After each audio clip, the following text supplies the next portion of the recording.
இனிமே கண்ணை மூடிட்டு கடலை எண்ணெய் வாங்கலாம்.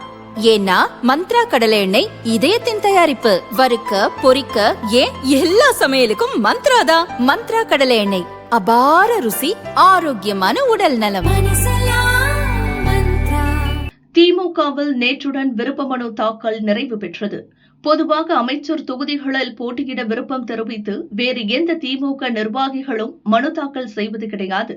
காரணம், எப்படியும் அமைச்சருக்குதான் மீண்டும் போட்டியிட வாய்ப்பு வழங்கப்படும் என்று அவர்களுக்கு நன்றாகவே தெரியும். இந்த முறையும் 90% அமைச்சர்கள் தொகுதிகளில் அவர்களை தவிர வேறு யாரும் விருப்ப மனு தாக்கல் செய்யவில்லை. கட்சிக்குள்ளேயே எதிர்ப்பு இருக்கும் சில அமைச்சர்கள் தொகுதிகளில் மட்டும் ஒரு சில பேர் விருப்ப மனு தாக்கல் செய்தனர்.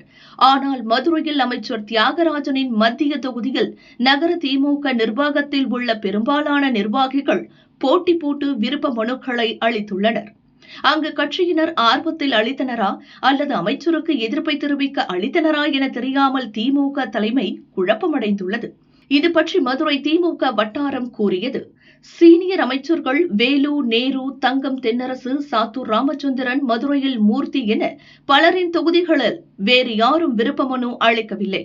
தியாகராஜனின் மத்திய தொகுதியில் நகர திமுக நிர்வாகிகள் 14க்கும் அதிகமானோர் மனு அளித்துள்ளனர். இது அமைச்சர் மீதான அதிருப்தியாக கூட இருக்கலாம். தொகுதிகள் ஆய்வுக்காக மதுரை வந்த முதல்வரின் மருமகன் சபரீசன் அமைச்சரின் வீட்டில் ஆலோசனை நடத்தினார். அப்போது பிற தொகுதிகள் குறித்து வெளிப்படையாக கருத்து கேட்டார். அமைச்சர் தொகுதிக்கு மட்டும் நகர திமுக செயலாளர் தளபதி, தியாகராஜன் ஆகிய மூவரும் பூட்டிய அறைக்குள் ஆலோசனை நடத்தினர். அப்போதே அமைச்சர் தொகுதி சற்று வீக்காக இருக்கிறது என சொல்லப்பட்டது.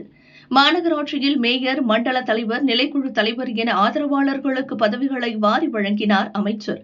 ஆனால் மேயர் உட்பட பலர் முறைகேடு புகாரில் சிக்கி பதவியை இழந்தது அவருக்கு பின்னடைவை ஏற்படுத்தியது.